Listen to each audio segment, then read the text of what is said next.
Dear student, good morning. मैं रीना मिश्रा। आज मैं आपको कक्षा 9 की हिंदी पढ़ाने जा रही हूँ। ये बेटा आपका दूसरा लेसन है गद्य खंड का, मुंशी प्रेमचंद। तो इसके जो है पैराग्राफ कंप्लीट हो गए हैं मंत्र के। अब जो है आपको क्वेश्चन आंसर करना है। तो देखिए बेटा, इसमें क्या है, सबसे करना क्या है आपको। देखिए, ये गद्यांश दिया गया है। इस गद्यांश को पढ़ करके ये जो नीचे क्वेश्चन दिए गए हैं उसी का आपको जवाब देना है। और जो है ऐसे आपको करना, मतलब बताना क्या है जो पूछा इसमें गया है। तो चलिए, मैंने जो है किया है, आप लोग उसे देख लीजिए और अपनी कॉपी में से नोट कर लीजिए। देखिए, पार्ट 2 का है। देखिए, इसमें दिया गया निम्नलिखित, पहला है निम्नलिखित अवतरणों के आधार पर उनके साथ दिए गए प्रश्नों के उत्तर दीजिए। ऐसे गद्यांश दिया रहेगा और ऐसे प्रश्न लिखे रहेंगे, आपको ऐसे उत्तर देना है। तो चलिए पहले हम गद्यांश पढ़ते हैं। देखिए, पहला है का संसार में ऐसे मनुष्य भी होते हैं जो अपने आमोद प्रमोद के आगे किसी की जान की भी परवाह नहीं करते। शायद इसका जो है उसे अब भी विश्वास न आता था।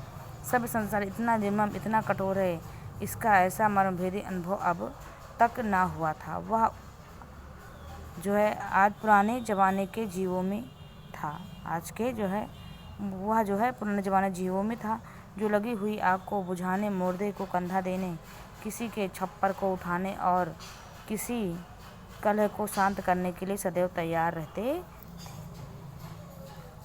अब ये क्या है, ये आपका पैराग्राफ कंप्लीट हो गया। अब देखिए, इससे क्वेश्चन है, तो पहले हम क्वेश्चन देखेंगे क्या है। उपरोक्त गद्यांश के पाठ और लेखक का नाम लिखिए। ये क्वेश्चन आपका है। इसमें पूछ रहा है कि आपके पाठ का क्या नाम है और लेखक का क्या नाम है। दूसरा क्वेश्चन है, रेखांकित अंशों की व्याख्या कीजिए। अब जो ये रेखांकित अंश हैं, इनकी आपको व्याख्या करनी है। बूढ़े भगत को किस प्रकार के मनुष्यों का अनुभव ना हुआ था, ये आपका तीसरा क्वेश्चन है। अब आपको उत्तर देना है। तो चलिए हम पहला देखते हैं। तो पहले में क्या है, इसका मतलब ये हुआ पाठ और लेखक का नाम का मतलब हुआ संदर्भ लिखना है। तो मैंने देखिए ये किया हुआ है। पहला है, प्रस्तुत गद्यांश हमारी पाठ्य पुस्तक गद्य खंड के पाठ मुंशी प्रेमचंद द्वारा रचित मंत्र नामक शीर्षक से लिया गया है। अब दूसरा क्वेश्चन है, रेखांकित अंशों की व्याख्या कीजिए। अब देखिए, जहाँ पर लाइन खींची हुई है वहाँ से लेके यहाँ तक की व्याख्या करनी है। तो देख लीजिए, मैंने ये किया है। भगत कहता है कि ये सभ्य संसार आधार था जहाँ पर अच्छे विचारों वाले महान पुरुष रहते हैं। ये कितने कठोर और निर्दयी प्रवृत्ति के हैं कि लोग यहाँ सिर्फ अपनी खुशी के आगे किसी और की खुशी या जान की उन्हें परवाह नहीं है। सब अपना भला सोचते हैं। इतना ये समाज बदल गया है, क्या यही बदलाव है? इतना बड़ा दर्द मुझे अब तक जीवन में कभी नहीं हुआ जो आज हमें महसूस हुआ है।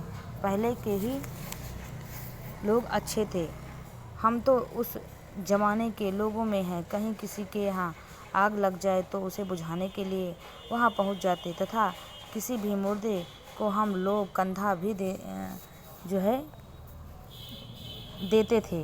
अर्थात जब किसी ने भी मदद मांगी होगी तब उस ज़माने के लोग मदद करते थे। यदि किसी का छप्पर उठाना होता था, सभी लोग मिलकर उठाते थे। यदि किसी भी प्रकार की परिवार में कलह होती तो उसे भी शांत कराते थे। पर आज ज़माना बदल गया है। कितने लोग अब पढ़े लिखे हैं, आज उनमें ऐसा परिवर्तन हुआ कि उन्हें अपने काम से काम है। इस प्रकार जो है, इस जो भी पंक्तियों में लाइन खींची गई है उसकी जो है ये मैंने व्याख्या की है। आप लोग इसको देख लीजिएगा। तीसरा क्वेश्चन है कि बूढ़े भगत को किस प्रकार के मनुष्यों का अनुभव ना हुआ था। अब देखिए, आंसर आपको इसी जो है पैराग्राफ में ढूंढ करके लिखना है। तो चलिए देखिए, मैंने लिखा है। देखिए, सभ्य संसार इतना निर्मम, इतना कठोर है, भगत को ऐसा मनभेदी अनुभव अब तक ना हुआ था।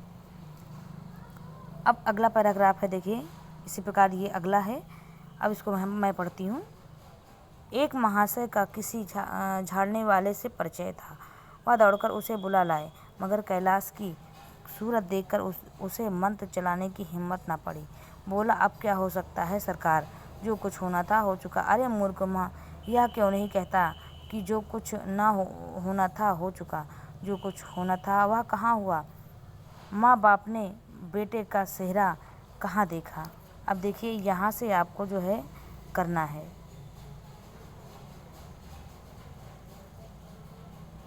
ये यहाँ से जो है लाइन खींच की गई है, ये देख लीजिए। ऐसे करके यहाँ से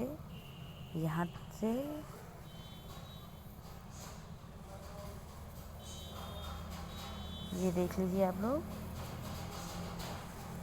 जहाँ तक लाइन खींची हुई है ये देखिए, यहाँ तक आपको करना है। तो जो है जो कुछ होना था हो चुका। अरे मूर्ख, वह क्यों नहीं कहता कि जो कुछ ना होना था वो हो चुका। जो कुछ होना था वह कहाँ हुआ। माँ बाप ने बेटे का चेहरा कहाँ देखा। मृणालिनी का कामना तर जो है क्या पल्लव और पुष्प से रंजित हो उठा। मन के वह स्वर्ण स्वप्न जिनसे जीवन आनंद का स्रोत बना हुआ था क्या पूरे हो गए। जीवन के नृत्यमय तारिका मंडित सागर में आमोद की बहार लूटते हुए क्या उसकी नौका जलमग्न नहीं हो गई। जो ना होना था हो गया, वह हो गया। अब देखिए इससे संबंधित क्वेश्चन है। देखिए क्वेश्चन देख लीजिए। पहला क्वेश्चन, उपयुक्त गद्यांश के पाठ और लेखक का नाम लिखिए। अब बार बार तो आप प्रसंग संदर्भ लिखेंगे नहीं, तो क्या है, मैंने देख लीजिए लिख दिया है, पाठ का नाम मंत्र है, लेखक का नाम मुंशी प्रेमचंद। अगला क्वेश्चन है, रेखांकित अंशों की व्याख्या कीजिए। अब जो भी लाइन मैंने खींची है उसकी आपको व्याख्या करनी है। तो चलिए देख लेते हैं व्याख्या। व्याख्या में लिखना है आपको, उसी को बढ़ा चढ़ा के लिखना है।